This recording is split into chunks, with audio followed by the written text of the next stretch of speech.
masalah kenang cambuk urang ngan cambuk jino baik ni fikir dro dan aturan agama kan aturan ni pegak-pegak lewatnya nya kan nya urang mutina panen 6 ga cambuk sampai mati ke dia nya kan lehna perumah dalam nikah tai diuram nya kan kena manteng nah baik hana mau kabrat hak urang di pusat kaijo diterapkan syariat Islam baik hana ada pubut lagi bibik yang pubut nya hana kekuasaan bak tengku karena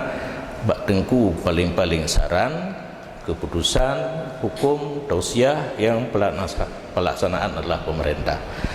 karena mar'a minkum mungkaran fal yughayyirhu biyadihi umara yang sanggup biyadih adalah umara fal illam yastati' fa bilisani ulama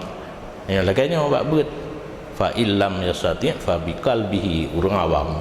dan yo hana tepu ulama kan pemerintah kan la ate tik baik darela sesuatu kemungkaran demikian.